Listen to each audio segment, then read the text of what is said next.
So Julian Assange said it well when he said, when we look at an injustice, we are trained and not do anything about it or say anything about it. We're training ourselves to be passive. And this whole world has trained themselves to be passive aggressive. When you are, and here's how it affects you in a negative way, and you may not even realize that you're being passive to your own self. I talked to a gentleman the other day that I talk to once in a while, and he says to me, Rocky, I've been gone through that ringer of the divorce and the process, took some time off, and I'm ready to date again.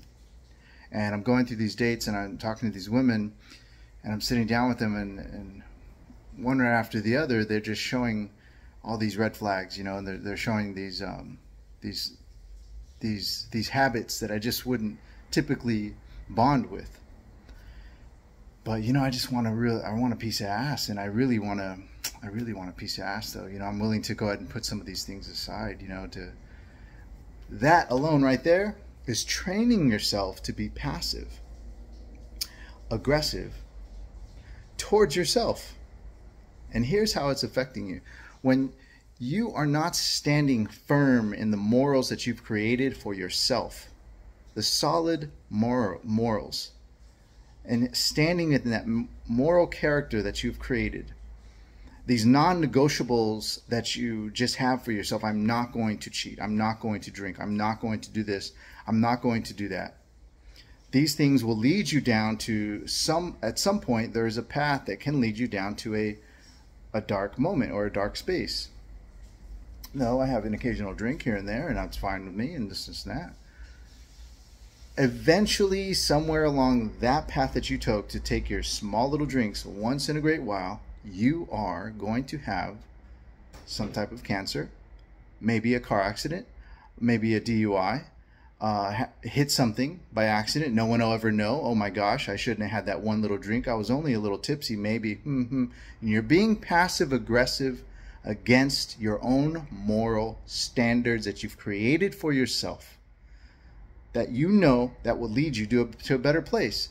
But you're passive. You almost, okay, these good things and these good qualities that I'd like to create for myself and that I made for myself, I put them aside because I am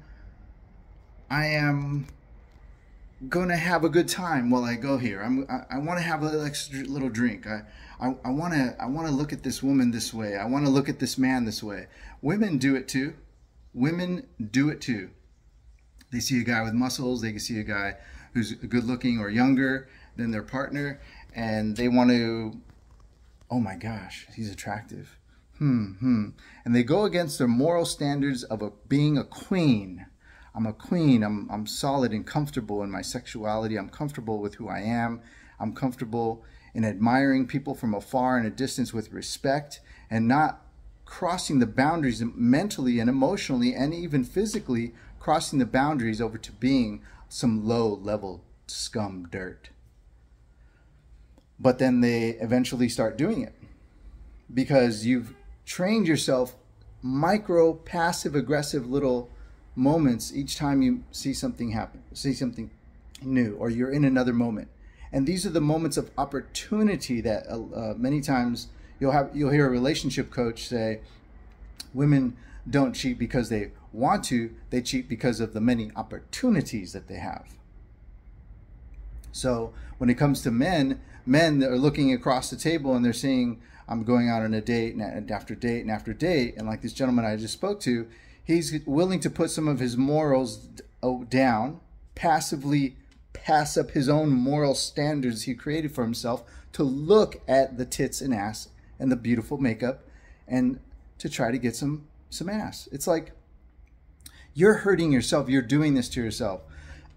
Knowing that you haven't created a solid foundation of love, a solid foundation of a relationship that cultivates beauty and strength within you, and looking and showing and representing to this beautiful queen, the king that you are.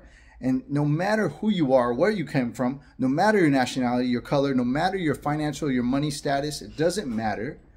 You are willing to show her a scum low earth that you're willing to grab some ass. You're willing to, hey, let's just go back to my place, first date, this and this and that. Show her what a king is.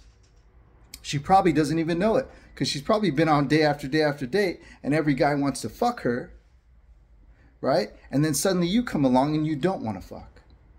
You want to appreciate the conversation. You want to have a glass of maybe a glass of wine or champagne. You want to maybe have a healthy meal. Maybe you don't want to drink. Maybe you want to talk to her about beautiful thoughts and memories of her family and growing up and getting to know her character, getting to know who she is as a human being. Maybe, just maybe, possibly, we still have some of those people left on earth that are willing to create and cultivate with their moral standards in hand and firmly in hand, and not passively pass up your own moral standards that keep you a solid king or queen. Maybe that's you. I believe it to be. I hope it to be. I wish it to be. I love you. I'll talk to you again soon. Take care. Bye.